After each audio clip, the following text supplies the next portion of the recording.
water trough, a cattle chute, an old fence, weathered foundations shorn to the ground by time. So much of the West is notable for either the landscape or the marks left on it by the ebb of civilization. We start our second day on the Mojave Road in the Mojave National Preserve with the relics of government holds, a water stop on the old emigrant route west through the Mojave Desert.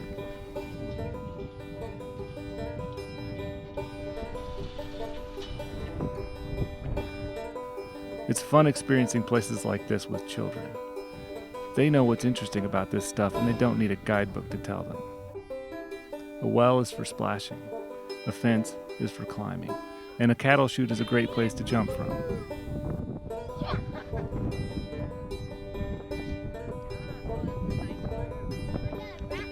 Sacred relics found in the sage decorate our make-believe frontier campfire.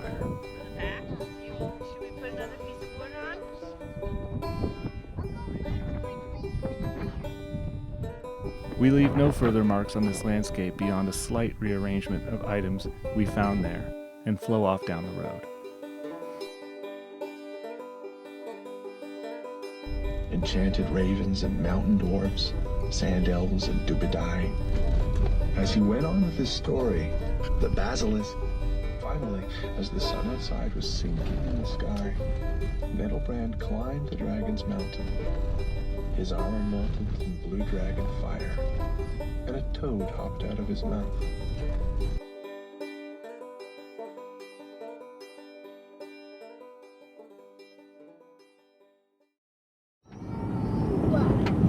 So, Gizzardstone Overland is not sponsored by Audible.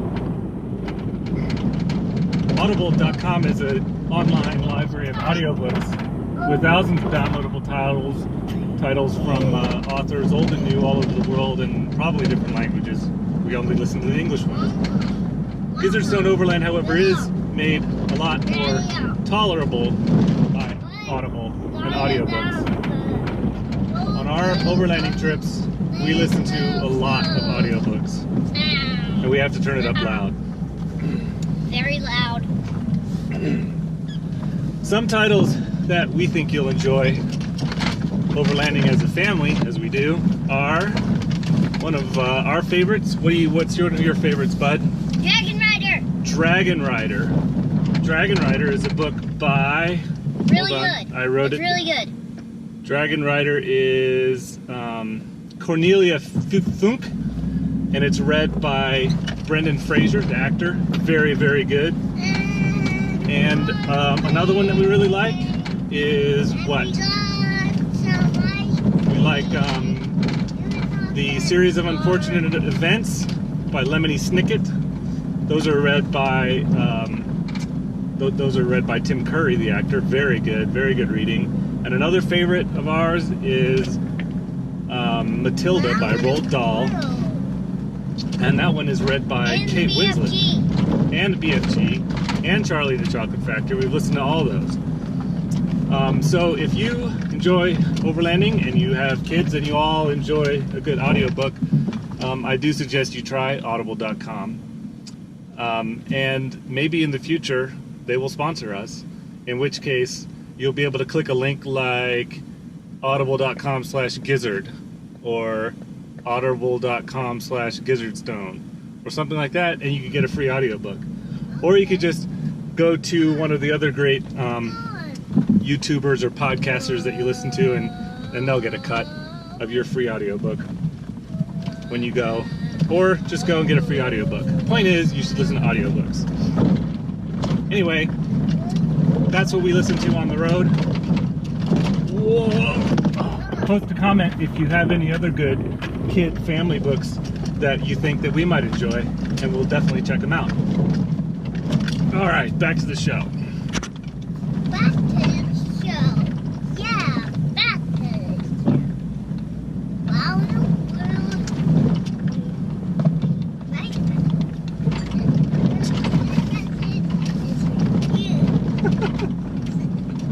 What's your favorite podcast? only when Firedrake raised his head and the professor beckoned them forward did the monks approach. Slowly. Not far past Government Holes, you'll come to Black Canyon Road. The Mojave Road and its rock pile breadcrumbs continues on, but consider a detour. If you head south here, you'll come to a place called Hole in the Wall. Here, there's a campground, information center, and trailhead. The main attraction here is the Rings Trail. The trail wanders off down a dry creek bed from the visitor center, skirting a butte composed of the local volcanic rock.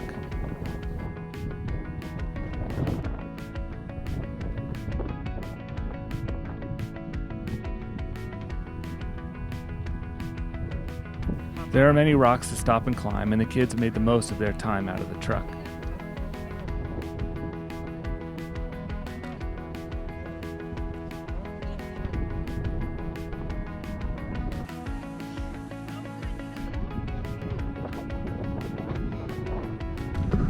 Way up the mountain. Way up the mountain, Daddy. Eventually, the trail loops around to the backside of the butte and heads up into a low pass. The trail gets rough as it passes over rocks and slabs of volcanic tuff. It works its way into an increasingly narrow canyon that will offer respite from the wind or, on summer days, shade from the glaring sun. It's a lot of fun scrambling through the cracks and over the boulders, wondering where the path leads. Finally, the path is impossibly narrow and threatens to trap you in impassable walls. But that is where the fun part starts. Good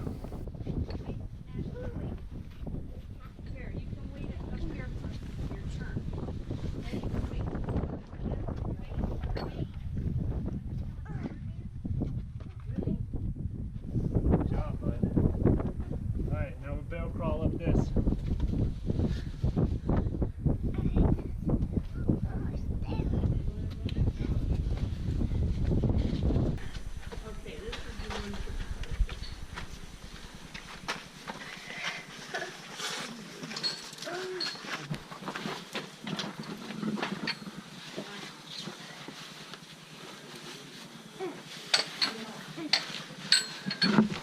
Can you get up this, Nash? Here, hang on to the rings. Yep. Yep, pull up. Stand on the rings. There you go, grab the next one. I think I can do it. Huh? He can do it. Bowie, come help him up.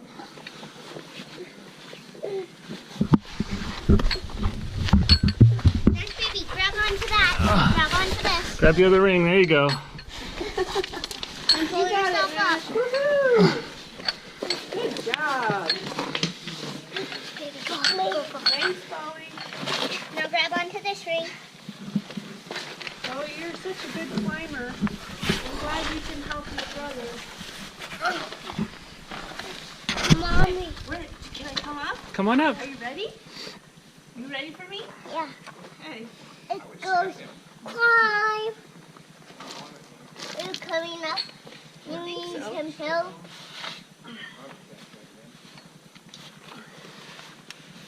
Whoa, good job, Mommy.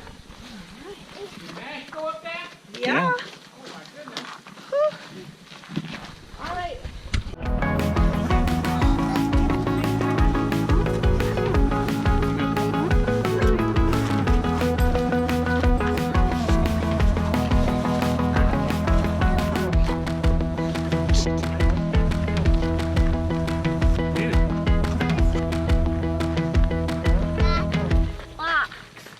What? So we're here in Banshee Canyon at the end of the Rings Trail. We're going to go back and hike it again. It was pretty cool. They call this Banshee Canyon because when the wind's blowing, like it was a few minutes ago, you can hear it blowing through the holes. There's many pockets, vesicles in this volcanic rock that whistle when the wind blows by them. It's pretty cool.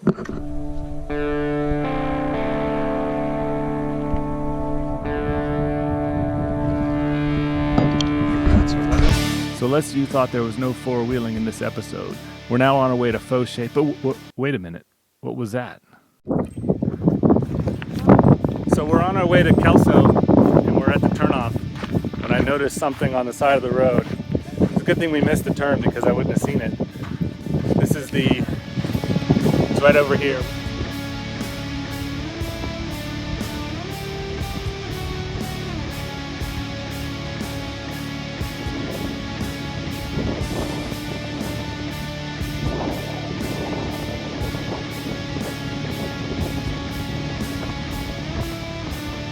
We're on the side of the road, just at the turnoff for Foshay Pass, which is the way we're going to go to get to Kelso Dune, and we spotted a desert tortoise on the side of the road.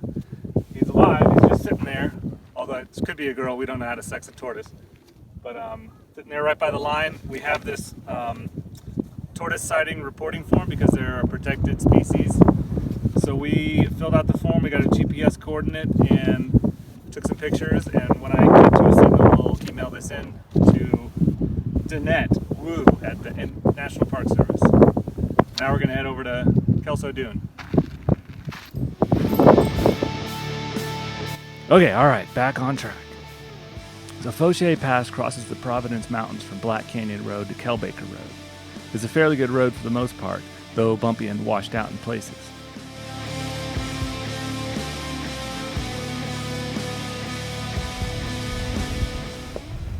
It was rougher and less traveled than anything we saw on the Mojave Road, which at this point lies 20 miles to the north.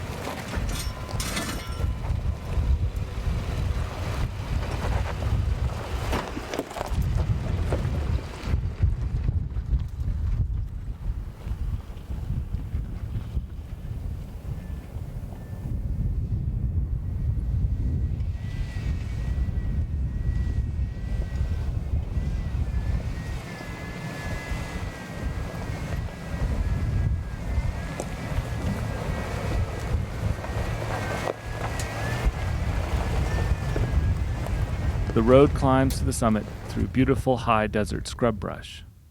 It crests the humble pass and heads back down, opening for stunning views of Kelso Dunes in the valley below.